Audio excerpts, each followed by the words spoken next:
பேராற்றலும் பேரறிவும் பெரும் கருணையும் கொண்ட பெருமானுடைய திருவருளை போற்றி துதிக்கின்றேன். எல்லாம் வல்ல உபாசனமூர்த்தி செந்தூர் முருகப்பெருமான் திருவருளை எண்ணி போற்றி துதிக்கின்றேன். அடியார் பெருமக்களை வணங்கி மகிழ்கிறேன்.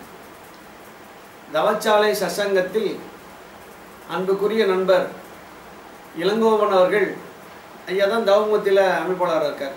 இளங்கோவன் அவர்கள் ஒரு முக்கியமான கேள்வியை என்னிடத்திலே கேட்டார். அந்த கேள்வி ஆராயதுக்குரியதுதான். இப்போ மணிவாசகருடைய சிவபுராணத்திலிருந்து சில வரிகளை அவர் அடிக்கடி கேட்டுக்கொண்டே இருந்தார். அதில் ஒரு வரி ரொம்ப முக்கியமான வரி. அது இதுவரை தீர்வு செய்யப்பட முடியாமல் இருக்கின்ற வரி என்று பெரியவர்கள் சொல்லுகிறார்கள். செல்லா நின்ற இத்தாவர சங்கமத்தில் எல்லா பிறப்பும் பிறந்திழைத்தேன் எம்பெருமான், மெய்யே உன் பொன்னடிகள் கண்டின்று வீடுற்றேன். சிவபுராணத்திலே ஒரு ஜீவ நாடியாக இருக்கின்ற வரிகள் இவை. வள்ளல் பெருமான் சொல்லுவார். நால்வரை பற்றி 4 செய்தியை சொல்லுகிறார். ஞானசம்பந்தரை ஆளுடைய பிள்ளை என்று சொல்கிறார். அப்பர் சாமிகளை ஆளுடைய அரசு என்று சொல்லுகிறார். சுந்தரமூர்த்தி சாமிகளை ஆளுடைய நம்பி என்று சொல்லுகிறார். நமது மணிவாசகர் பெருமானை ஆளுடைய அடிகள் என்று சொல்லுகிறார். ஆளுடைய அடிகள் சொல்லுகிறார், எல்லா பிறப்பும் பிறந்திழைத்தேன் எம்பெருமான். நிறைய விஷயங்கள் இருக்கிறது. பிறந்து இழைத்தேன் என்பது என்ன பொருள்? என்னவா நீங்க நினைக்கிறீங்க? பிறந்து இழைத்தேன்னா என்னவா இருக்கும்? பிறந்தனா என்ன? பிறப்புக்கும் இறப்புக்கும் ஒரு வேறுபாடு இருக்கிறது. தமிழ் எழுத்திலே வேறுபாடு இருக்கிறது. பி என்ற எழுத்து உயிர்மை எழுத்து. பிறப்பு இறப்பு என்று சொன்னால் பி என்ற எழுத்து உயிர்மை எழுத்து இங்கே இருக்கிறது, அங்கு ஈ என்ற உயிர் எழுத்து இருக்கிறது.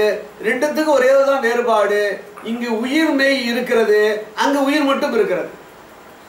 அப்ப பிறப்புன்னு என்னன்னு கேட்டா, மெய் சேர்வது, உடம்பு சேருவது பிறப்பு, உடம்பு நீங்குவது இறப்பு. இதுதான் அருமையாக வைத்திருக்கிறார்கள். என்ன கேள்வி என்று கேட்டால், எல்லா பிறப்பும் பிறந்து இழைத்தேன். இழைத்தேன் என்பது எது? அறிஞர்கள் கேட்கிறார்கள், இழைத்தேன்னா என்னவா இருக்கும்? உடலா உயிரா? ஏன்னா உடல் வேறு உயிர் வேறு என்று எல்லாருக்கும் தெரிஞ்ச விஷயம். ஆனா எது இழைக்கிறது? உயிர் இழைக்குமா என்று கேட்டால், உயிர் நீள்வதும் இல்லை, குறைவதும் இல்லை, பெருக்குவதும் இல்லை, சுருங்குவதும் இல்லை, இல்லைங்களா? அப்ப அது இழைக்கிறது வாய்ப்பு இல்லை. உடல் இழைத்தேன் என்று சொன்னால் எந்த பிறவியில் உடல் இழைத்தது அப்படின்னு ஒரு கேள்வி வருமா இல்லையா? எல்லா பிறப்பும் பிறந்திழைத்தேன்னா எந்த பிறவியில் உடம்பு இழைத்தது? அந்த பிறவியில் நடந்து நமக்கு என்ன தெரியும்? அப்போ பெரியவர்கள் என்ன நினைக்கிறார்கள் என்று கேட்டால், எல்லா பிறப்பும் பிறந்திழைத்தேன் என்று மணிவாசக பெருமான் எதை சொல்லுகிறார் என்று சொன்னால், எல்லா பிறப்பும் பிறந்து சலிப்புற்றேன் என்று சொல்லுகிறார்கள் என்று அவர்கள் உரை எழுதுகிறார்கள். இந்த சலிப்புற்றேன் என்ற வார்த்தை அவ்வளவு பொருத்தமா இருக்குமான்னு எனக்கு தெரியல. ஏன் தெரியலன்னு கேட்டா, இந்த சலிப்புறுதல் என்பது வாழ்க்கையில் தினந்தோறும் நாம அனுபவிக்கிறோம். என்னுடைய பேச்சு 5 நாள் நீங்க கேட்டீங்கன்னா என்ன ஆகும்? தானா சலிப்பு வந்துடும், இல்லைங்களா? இதான் உண்மையான விஷயம். அது அப்ப சலிப்பு என்பது ஒரு சாதாரணமான வாழ்க்கையில நடைபெறுகின்ற விஷயம். அதை கொண்டு போய் அங்க வச்சிருப்பாரா அப்படின்னா கேட்டா இல்ல. 2வது வரையும் சேர்த்து பார்க்கணும் நம்ம. மெய்யே உன் பொன்னடிகள் கண்டின்று வீடுற்றேன். 2த்துக்கு வித்தியாசம் இருக்கிறது. அப்ப என்னவா இருப்பாரு அப்படின்னு ஆராய்ந்து பார்த்தால், நீங்க இதை ஆழ்ந்து உணர்ந்து பார்க்க வேண்டும். இது என்னுடைய பாணியில சொல்லிடுறேன். இழைத்தேன், பிறந்து இழைத்தேன் என்பதற்கு என்னுடைய பாணியில ஒரு செய்தியை நான் சொல்லுகிறேன். நான் ஒரு சொற்பொழிவு நிமித்தமாக கோலார் தங்கவயல் கர்நாடக மாநிலத்தில் இருக்கிறது. அதுல ஒரு 8 கிலோமீட்டர்ல ஒரு 1008 சிவலிங்கம் வைத்த மிகப்பெரிய கோயில் ஒன்று, கோடிலிங்கேஸ்வரர் இருக்கிறது. தரிசனம் பண்ணிட்டு போறேன். அங்கே ஒரு அலுவலகம் நடைபெற்று கொண்டு இருக்கிறது. அதுதான் நம்ம பேசுறோம். அலுவலகம் தூரத்தில் இருக்கிறவர்கள் ஒரு இடத்துல வந்து ஒரு கட்டியான ஒரு பொருளை கொண்டு வந்து வைத்தார்கள். நான் அந்த ஓய்வாக பேசி கொண்டு இருக்கும் என்னன்னு கேட்டேன். இதுதான் அடியிலிருந்து எடுக்கப்பட்ட தங்க கட்டின்னு. பார்த்தா மண்ணா இருக்குங்களே என்ன? இல்லைங்க, இதை நாங்கள் என்ன செய்வோம்னு கேட்டால், இது வந்து ஒரு ஒரு பவுன் அப்படின்னு வச்சுக்கலாம். ஒரு பவுன் அளவுக்கு இருக்கும், 8 கிராம் எடை உடையது. அதை நம்ம என்ன செய்வோம்னு கேட்டால், முதல்ல வந்து இது உருக்குவோம், மண்ணெல்லாம் போயிடும். அப்புறம் இன்னும் உருக்குவோம், பித்தளையெல்லாம் போயிடும். அப்புறம் இன்னும் உருக்குவோம், செம்பெல்லாம் போயிடும்.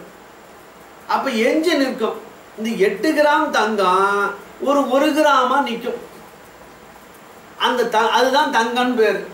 இப்போ பாருங்க என்ன நடக்குது?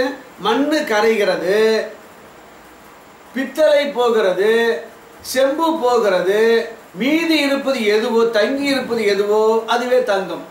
தங்கி இருப்பது தங்கம்னு பேர் வச்சான் நம்பால். எல்லாம் போய் கரைஞ்சி தங்கி இருப்பது. இப்போ நினைச்சு பாருங்க. இதைத்தான் என்ன 8 கிராம் உடையது 1 கிராமாக இழைத்து விட்டது. இழைத்து விட்டதுன்னா என்னன்னு பொருள்னா, அதனுடைய முக்கியமான நோக்கம் உயிர் பொருள் இருக்கிறது.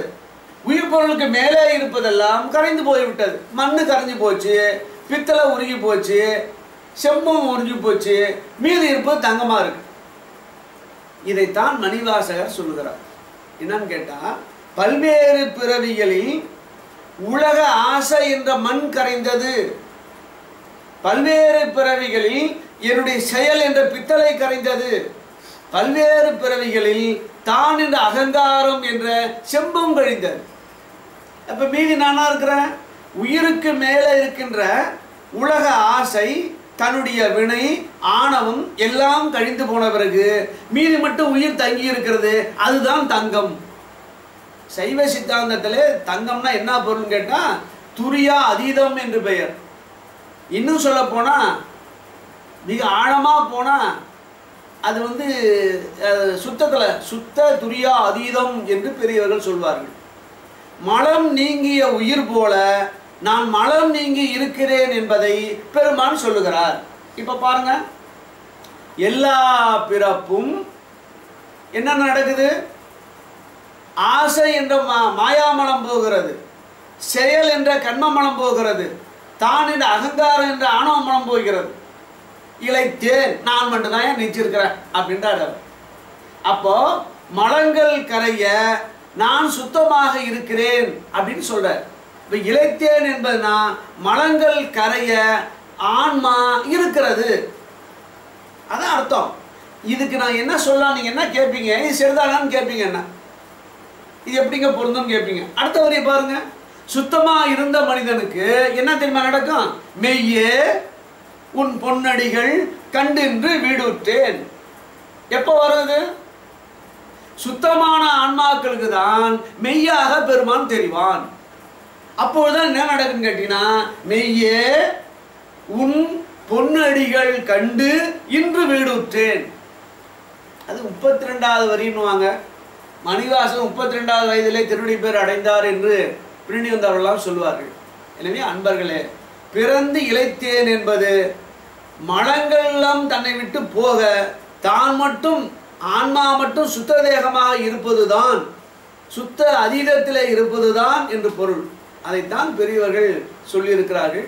இதையெல்லாம் ஆழ்ந்து ஆழ்ந்து பார்த்து உணர்ந்தால்தான், அதிலே திளைத்தால்தான் நமக்கு பெருமானுடைய திருவருள் கூட்டி வைக்கும். மனதிலே பெருமானோடு இரண்டர கலக்கின்ற ஒரு இன்பம், ஒரு ஆனந்தம் நம்ம இடத்திலே தோன்றும். எனவே திருவாசகத்தை ஆழ்ந்து ஆழ்ந்து படிக்குமாறு உங்களை நான் கேட்டுக்கொள்கிறேன். நன்றி, வணக்கம்.